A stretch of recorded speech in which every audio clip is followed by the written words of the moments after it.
Em nome do Comitê Nacional do Diálogo e Ação Petista, queria dar as boas-vindas aos companheiros e companheiras, especialmente os que viajaram dos estados, os que viajaram do interior também, enfim, aqueles que se deslocaram. Vocês estão recebendo um envelope com materiais de informação que vão ajudar a nossa discussão.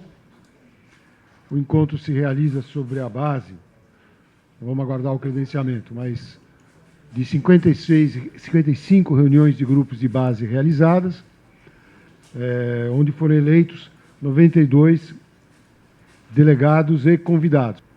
Para instalar os trabalhos, o Comitê Nacional designou o companheiro Farias aqui à minha esquerda para presidir, mas eu vou trocar com ele e vou ficar à direita. E ele vai chamar os companheiros que vão compor a primeira mesa. Devo dizer, por outro lado, que a decisão do Lula de se lançar candidato, acoplada à decisão do partido de adotar um programa de emergência, radicalizou a situação em geral. Essa semana, o dono do Itaú, o Setúbal, que é um banqueiro ultra discreto, veio a público numa palestra na Universidade de São Paulo, dando bronca nos estudantes porque eles não estavam na Avenida Paulista. Assim, não só veio a público assumir claramente o alinhamento com o processo de impeachment, dizendo a situação é insustentável, não pode continuar assim, quer dizer, é evidente que é o recado, como indo para cima da molecada, né, que foi lá prestigiar ele. Porra, vocês não estavam na Paulista domingo, pô? Negócio que tem a ver com os meios que esses setores da classe dominante dispõem. Ao mesmo tempo, a OAB, que não é santo, votou uma posição pelo impeachment. A CNI, que estava menos envolvida que a Fiesp, fez publicar uma matéria paga essa semana, indicando esse grau maior de alinhamento. E, em particular, os setores empresariais fazem a polêmica com o programa de emergência. Se não empichar a mulher, vai o Lula governar para aplicar o plano do PT. E aí o país vai para o buraco. Esse é o espantalho. Já não estamos discutindo uma ameaça, gente. Isso é a primeira coisa que a gente precisa ter consciência. Né? Desde quando começou? Bom, não é um golpe militar. O golpe militar começa quando o primeiro tanque começa a rodar. Né? Aqui é uma situação mais sofisticada e complexa. Então, é um processo que, a gente for buscar a origem, está no mensalão. Se a gente for ser assim, sério, na falta de reação do PT ao mensalão. Porque, senão, não teria tido todo o desenvolvimento que teve.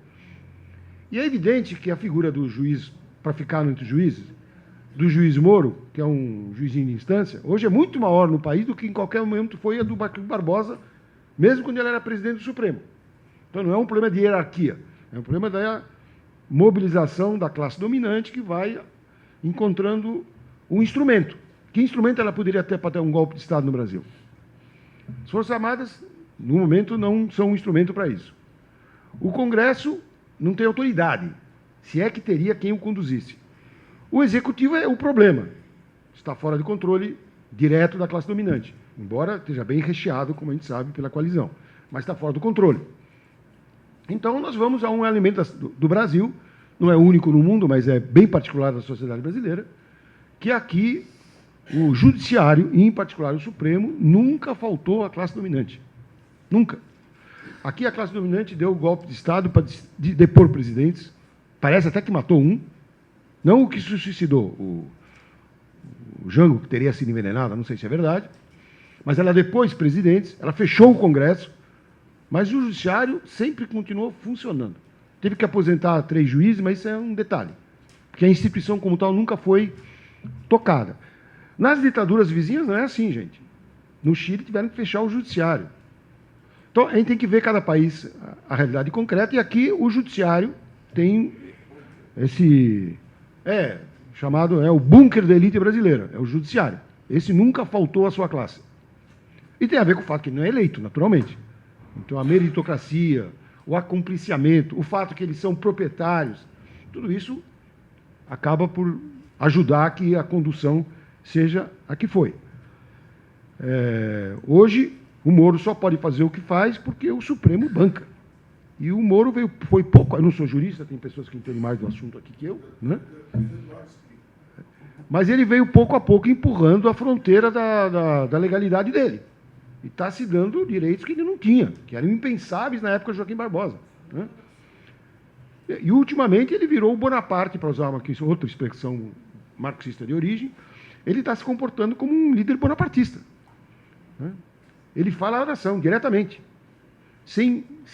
passando por cima de qualquer organização da sociedade, política, militar ou que não, fala com o povo diretamente.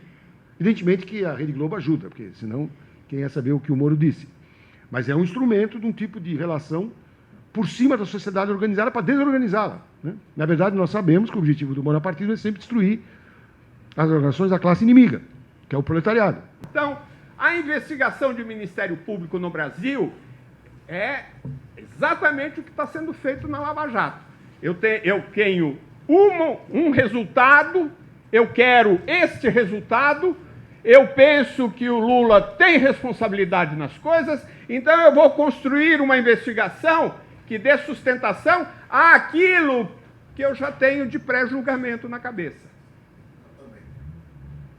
Não é, e nós somos inocentes de achar que a investigação começa, né, de um fato para o outro, até chegar à verdade. Não, eles têm a verdade deles, e eles têm uma tese e vêm construindo essa tese só nessa direção.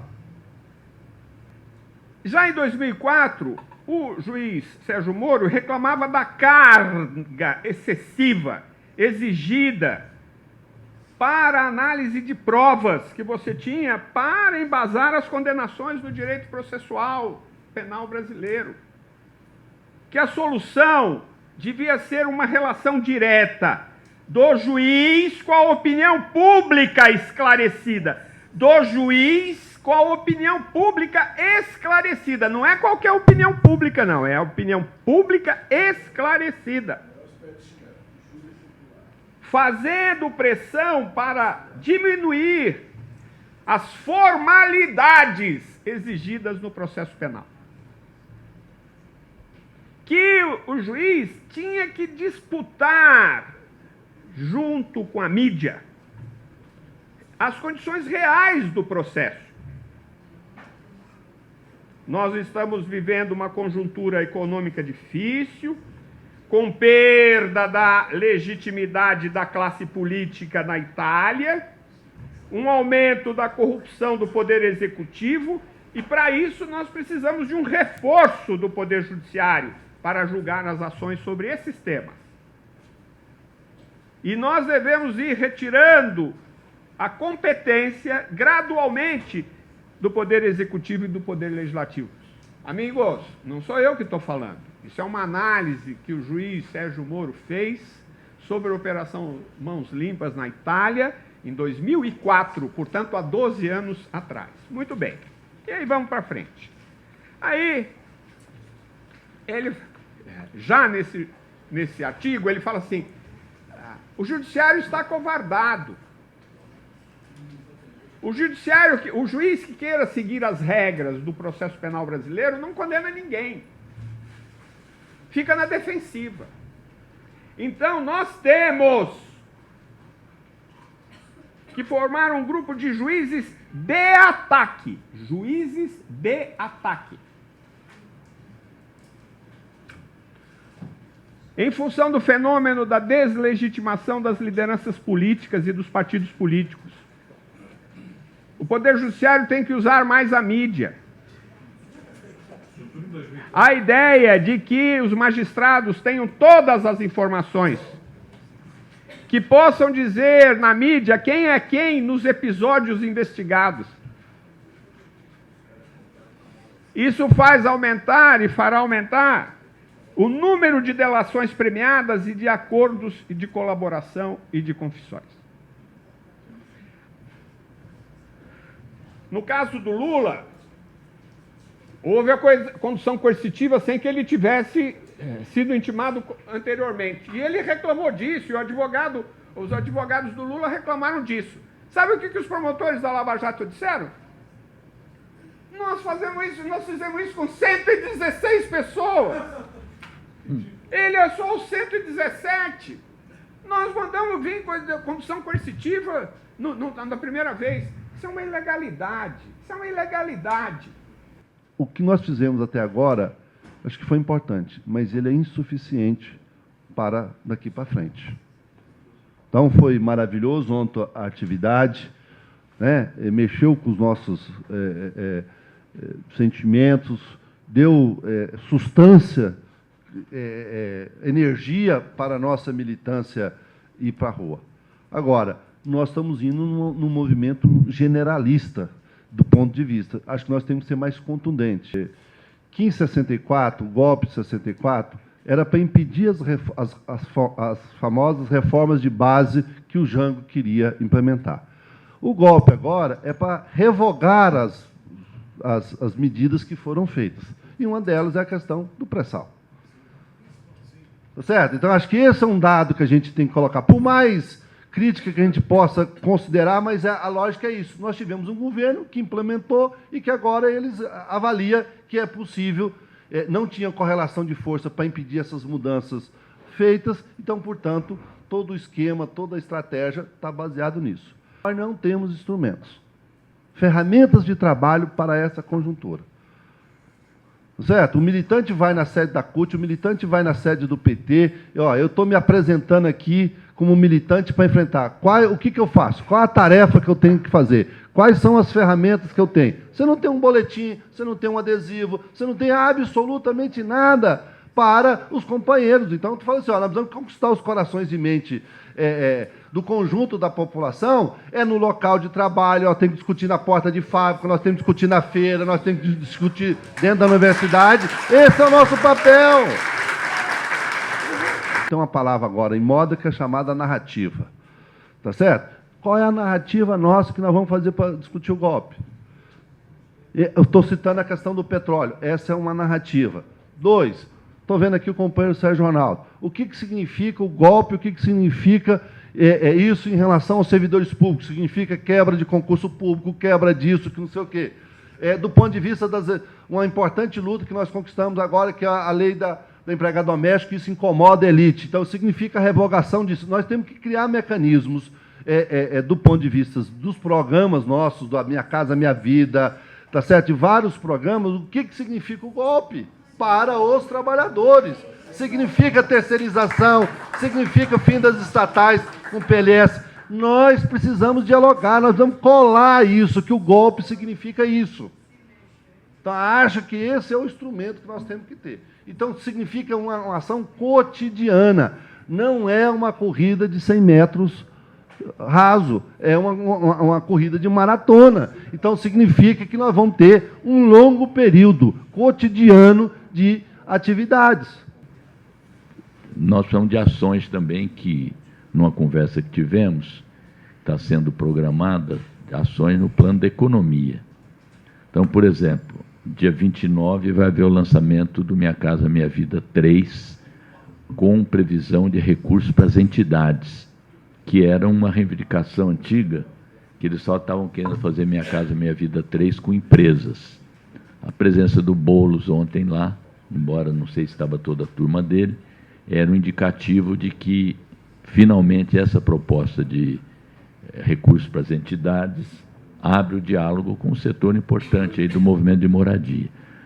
Segunda-feira, o Nelson Barbosa deve mandar para a Câmara propostas de formação de uma banda para formar déficit, com déficit, programação de déficit, abre margem fiscal para aumentar recursos para o PAA, que é uma reivindicação dos trabalhadores da agricultura familiar, de recursos para a reforma agrária, e também para que você possa, finalmente, resolver o problema das prefeituras e dos governos de estado, criando uma injeção direta de 9 bilhões de reais para obras interrompidas, que significa emprego, e para a conclusão de obras que também acaba tendo repercussão eleitoral nas prefeituras também.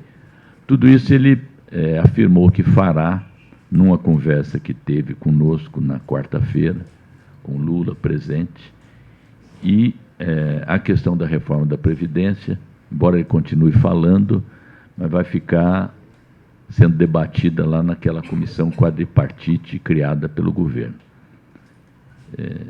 Nós temos insistido desde junho, agora com mais intensidade, inclusive com a nossa proposta alternativa, para que haja mudança na política econômica, porque nós entendemos que um dos principais fatores que ajuda na mobilização, que ajuda a reagir ao golpe, é a população, sobretudo a população das periferias, os trabalhadores das fábricas, entenderem que esse é um governo nosso e que está tomando medidas contra a crise para o andar de cima. Tanto que ele disse que mandará também propostas de tributação progressiva, não exatamente aquela tabela, mas para desonerar a classe média e os trabalhadores. Medidas para taxação de barcos, de iates também, como está aqui entre as nossas propostas alternativas também, que embora possam receber resistência no Congresso Nacional, mas cria uma dinâmica de mobilização e de sinalização de que lado o governo está. Há uma coisa também, eu recebi aquela solidariedade internacional que você me mandou, e ontem houve manifestações também em Portugal, na França, em Berlim.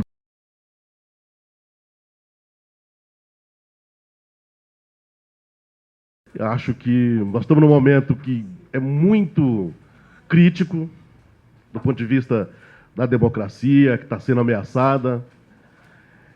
Penso ainda que nós temos um desafio, ou dois, históricos, estratégicos, que é combater o golpe, defender a democracia, mas, ao mesmo tempo, pressionar o governo no sentido de mudar a política econômica, principalmente naquilo que diz respeito à pauta que está apresentada para o mundo do trabalho.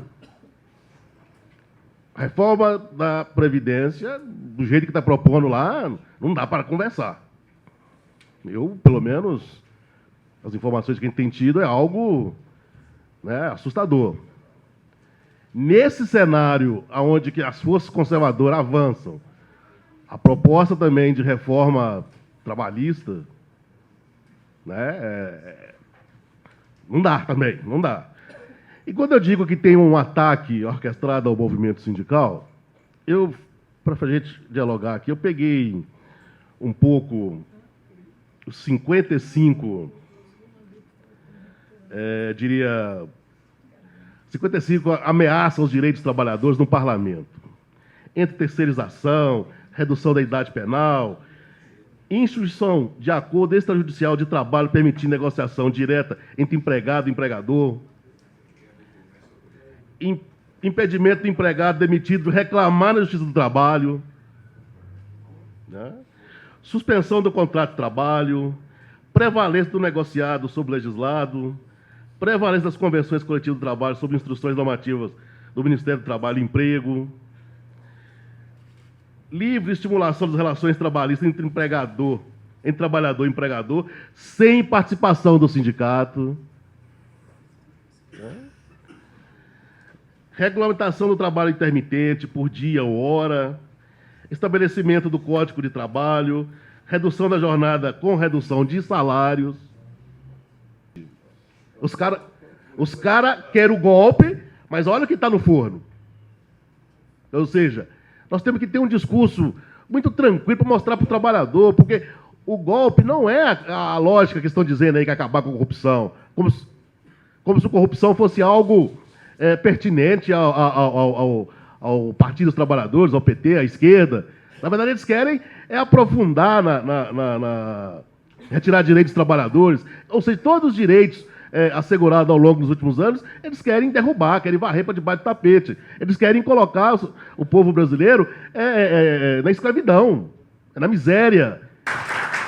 É disso que a gente estava precisando, gente. Eu acho que o dia 18 fica para a história, e que podia ter sido antes.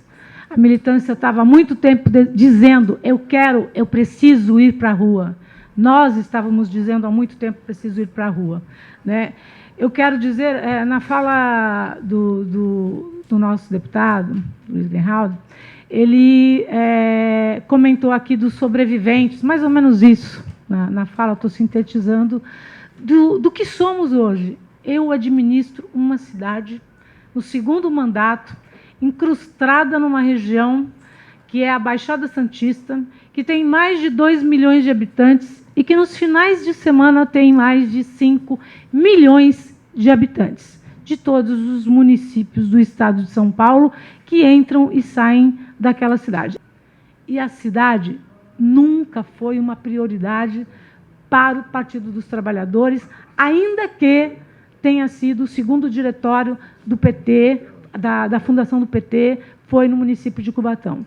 Então, tem uma história de lastro, gente, que eu vejo maculada hoje. Como o companheiro aqui diz, a gente tem que ir para a rua e conversar com os trabalhadores. E, para mim, isso é imprescindível, porque eu só tenho o povo do meu lado. Um dia, um cara do outro lado da rua, falei, aí, prefeita, devolve o dinheiro aí, que esse PT ladrão, aí, roubou, aí, prefeita do PT é prefeita de ladrão. Eu estava de muleta, com 7 parafusos que eu ganhei de presente após as eleições da Dilma. Eu atravessei a rua do outro lado, entrei lá naquela favela e falei, escuta, quem falou? Fala aqui para mim. Fala para mim que eu sou ladra. Fala que eu roubei. Aí um falava para o outro, falei, cara, falei para você ficar calado. Falei para você ficar calado. E quando eu voltei para a rua, eu voltei de cabeça erguida, porque a gente tem uma história, gente. Nós temos uma história. É isso que eu ainda estou comemorando de ontem. Nós não somos iguais a eles. Nós podemos errar, podemos acertar, mas nós somos diferentes e muito diferentes deles. E aí eu fui para a rua. E tinha as eleições da Dilma, e eu tinha que mostrar minha cara, ainda pedi voto para a Dilma, numa região tucana. E em 2 municípios, apenas 2 municípios com mais de 100 mil habitantes, o PT ganhou as eleições. Hortolândia, no estado de São Paulo, que é o estado, né, mais Hortolândia, o outro, Cubatão. Ganhamos com mais de 55% dos votos. 55,45% dos votos de uma prefeita que estava cassada, e usei a minha cassação para ir para a rua e falar da história do meu partido, do meu presidente, do meu líder, Luiz Inácio Lula da Silva, da primeira mulher presidente desse país, da Dilma, e vencemos as eleições. Nós estamos vivendo esse estado, às vezes até por muitas dificuldades que a gente teve, e como o partido cresceu muito e se organizou para ter as coligações, para ter espaços que foram importantes e que fizeram a transformação, sim, da sociedade brasileira e colocou o Brasil num patamar importante, mas tudo que tem acontecido e que tem feito é um único nome que se chama pré-sal, na minha opinião. E esse pré-sal vai colocar, e já com toda essa composição dos BRICS, dos países da América Latina, iria colocar a gente num patamar muito superior que as elites dos países do primeiro mundo não iriam suportar que o Brasil, com pouco que a gente teve, e 12 anos que fizemos as mudanças, transformaram 500 e tantos anos que eles não conseguiram fazer. Então, isso que está em xeque, colocar um pré-sal que foi direcionado para a educação, que foi direcionado para a saúde, é fazer o Brasil um país de primeiro mundo. E isso não pode, imagina. Como ontem eu ouvi muitos falarem para a gente, né, colocar senzala, tirar a senzala na Casa Grande, temos que fazer de tudo para que isso não possa acontecer. Então, eu sempre falo que assim, a questão de falar de eleição municipal hoje não tem muito caminho. Juliana ficar pensando na sua reeleição. Não tem, porque eu não sei se nós vamos ter legenda para poder fazer a disputa eleitoral em outubro. Essa que é a verdade. Eles estão fazendo de uma forma que nós conseguimos começar a acordar, mas a periferia ainda não. os lugares onde a gente anda, e muitos de vocês andam, está sabendo qual está sendo a tão dificuldade de dialogar com a Dona Maria, seu João, lá da periferia, do bar, do posto de saúde, do terminal do ônibus, do metrô, na escola, na faculdade. Eu acho que a próxima etapa que nós não podemos titubear é fazer o que a gente sempre fez e que eu, na minha infância, sempre fiz e com muito carinho, com muita alegria, que era sair na rua, que agora que a gente começou a sair nas madrugadas fazendo lambe-lambe e pichar as ruas, fazer os panfletos no fundo de casa e começar a discutir. Podemos ser xingados, a gente já foi xingado tanto enquanto era comunista naquele período, que a gente iria, se o Lula ganhasse o seu apartamento, a sua casa, ia ter que dividir com o sem-teto. O que mudou? O que eles estão puxando, que nós somos corruptos? Isso vai fazer a gente sair da rua? Não. Aqui, nesse espaço, entre outros setores que são a esquerda do PT, tenho certeza que não, dos movimentos sociais, dos sindicatos, que já estão fazendo e que sempre fizeram.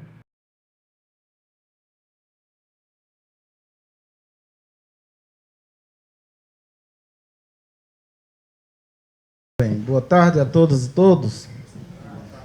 Como a mesa já informou, sou Sérgio Ronaldo da Silva, pernambucano de estado, natural de Serra Talhada. Opa!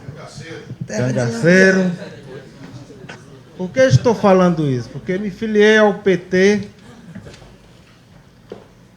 em 91 para justamente ser candidato a vereador lá em Serra Talhada para combater a oligarquia do Inocêncio de Oliveira. Inocêncio de Oliveira não precisa nem falar quem é, que é um dos... Largou agora, depois de quase 12 mandatos, mas deixou a oligarquia dele aí ainda como raiz. E, evidentemente, como o Júlio solicitou, eu sou servidor público federal, sou da área da saúde e estou secretário-geral da CONDICEF. A CONDICEF é a maior confederação de servidores públicos federais da América Latina. Nós, dos federais, foi quem fomos para cima contra a questão do ajuste fiscal, contra a questão do levy, desoneração da folha. Não adianta querer agradar os coxinhas aplicando o projeto deles. Desoneração de folha era o projeto do Aécio. Isenção fiscal também. Ajustes fiscal, idem. Se o governo tiver uma atenção especial para esse setor, nós teremos capacidade de triplicar o quantitativo de pessoas que nós colocamos ontem em Brasília. E no resto do país, disso nós não temos dúvida. Agora, precisamos de munição. De munição, não precisamos de benesses. O que nós queremos é que, evidentemente, o governo não aplique, o governo Dilma, não aplique o projeto do governo, do candidato tucano que foi derrotado. Porque, infelizmente, muitas das coisas que a Dilma vem fazendo é aplicar o projeto do Aécio, que foi derrotado, para tentar agradar os coxinhas. E o resultado é isso, é impeachment, é tentativa de coisa. Por último, queria só... Desde o dia 4, quando o Lula foi preso, era uma batalha discutir com os diretores do sindicato para dizer que o sindicato tinha que tomar uma posição. Aí, na última semana, em frente a tudo isso, alguns companheiros, nós do Diálogo Ação Petista, fizemos uma reunião que tinha 2 diretores do sindicato. Depois dessa reunião, a diretoria do sindicato, a partir de uma discussão que a gente começou a fazer no diálogo, colocaram o problema já na diretoria, eles tiraram uma posição, minimamente, tiraram uma posição de, inclusive, para o ato do dia 18, e a gente conseguiu, com a interferência de um outro diretor do sindicato, sair um panfleto que colocava para os trabalhadores o problema da discussão do que representava o golpe para os trabalhadores. E a reação foi a seguinte: alguns começaram a olhar e dizer, o negócio é mais complicado do que eu pensava, eu não tinha visto a coisa por esse ângulo, e uns coxinha puxarem. Eu queria reforçar uma fala que foi feita aqui sobre o DAP. Fico feliz no momento de ter feito aquele ato e estar naquele ato com o Genuíno e com o Dirceu. Fico feliz de, num momento estratégico, nós estamos no negócio da Constituinte e a gente decidiu, na nossa intervenção, ir lá para a porta da Polícia Federal e a gente foi. E fico feliz desse momento, a gente está dizendo o que a gente está dizendo. Nos momentos históricos, nesse momento que a gente está vivendo, aqui, esse agrupamento teve a resposta correta para responder à crise e orientar os partidos. É isso que nós temos que fazer. E é isso que nós vamos fazer quando voltar agora. Quando a gente voltar para a base, nós vamos novamente ajudar a direção titubeante a tomar o caminho correto.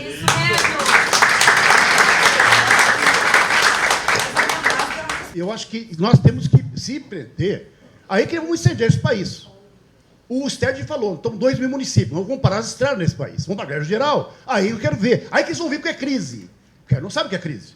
Os trabalhadores estão na rua e param esse país. Essa é outra crise que eles não sabem. Muitos empresários sabem e se cuidam disso. Agora, já respondeu aqui o Laércio, o Flávio muito bem colocou, o Paulo, todos já colocaram os pontos de luta de comitês na base. Eu sou da área da arquitetura, viu aqui, Carlos? Aquela lista, gostei muito da lista que você fez, que eu estava olhando na frente do Brasil Popular, o que você vai perder? Tem uma lista enorme. Então, vamos em cada setor, perde. Na nossa área vai perder muita coisa. Não só Minha Casa Minha Vida. O saneamento que multiplicou por 10, na época do Lula, em relação ao FHC, e vai embora. Mas eu saio daqui fortalecido, e lá, nós nunca colocamos mais que 1.500 pessoas. Lá diz que tinha 6.000, diz que é 10.000. Florianópolis, desculpe, Florianópolis. A direção foi assaltada de vez. Quando viu aquela massa, a pessoa queria fazer um ato fixo, e se assustou e não soube fazer uma passeata com aquela massa. E uma outra gringa colocou aqui, hein, sabia?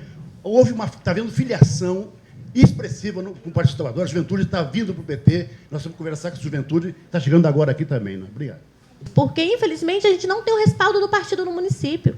Eu sou vereadora do PT, inclusive sou da executiva estadual do partido em Goiás.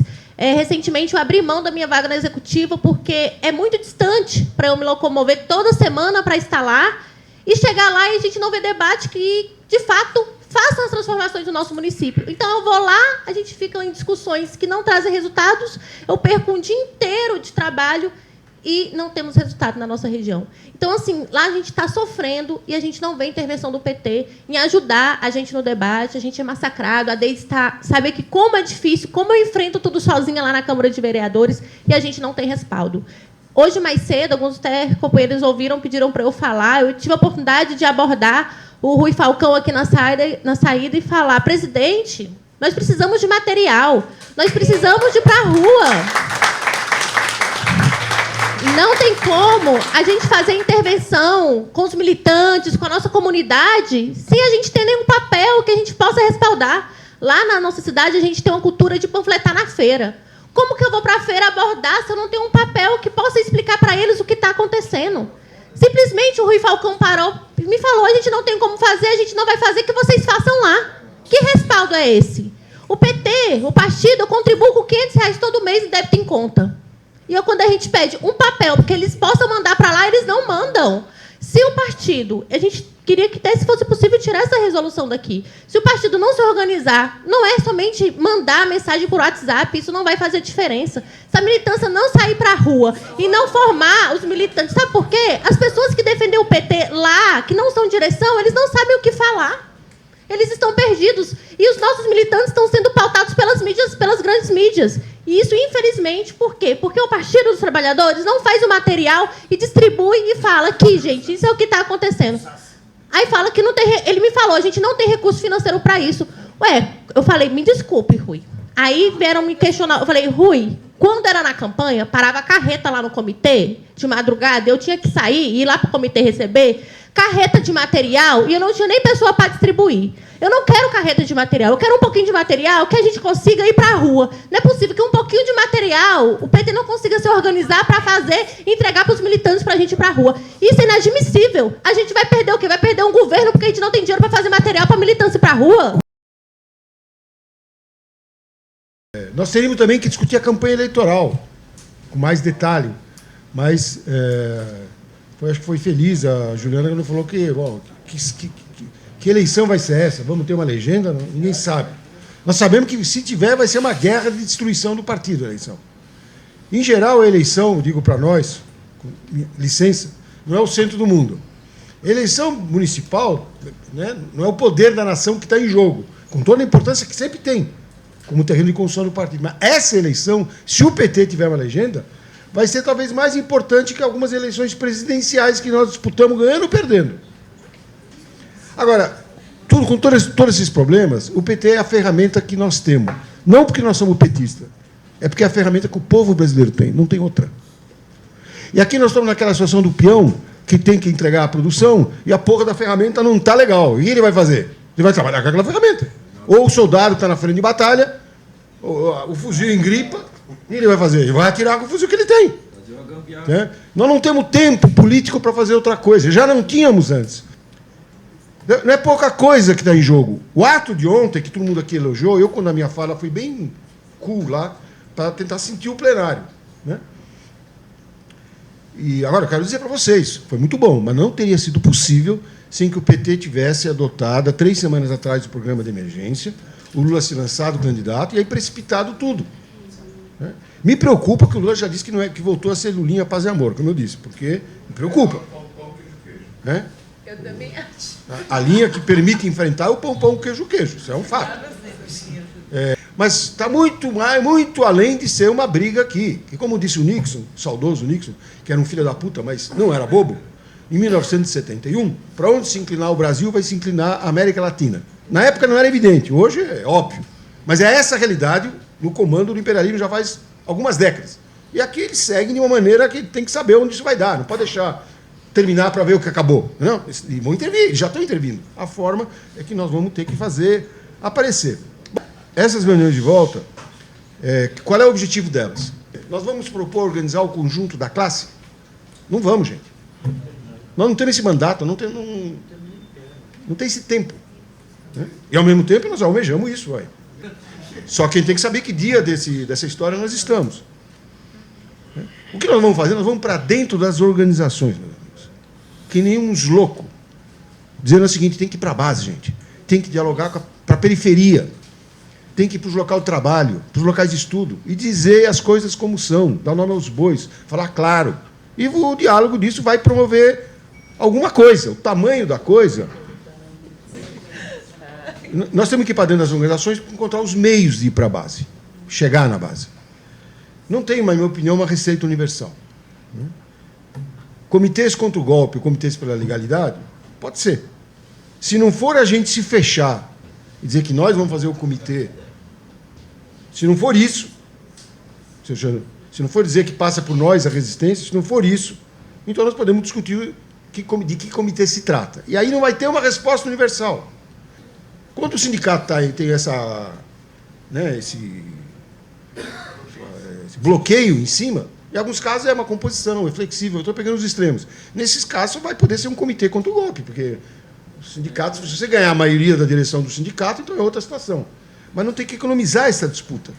Inclusive, em alguns casos de diretoria de sindicato que não são da CUT, vai acontecer. Você vai ganhar para a campanha do golpe. Né? O ideal é que tenha uma reunião, como a Sumara falou, exemplo, caso, não quero glorificar ninguém, mas é um bom exemplo. Você fez uma reunião de DAP para tirar um dispositivo.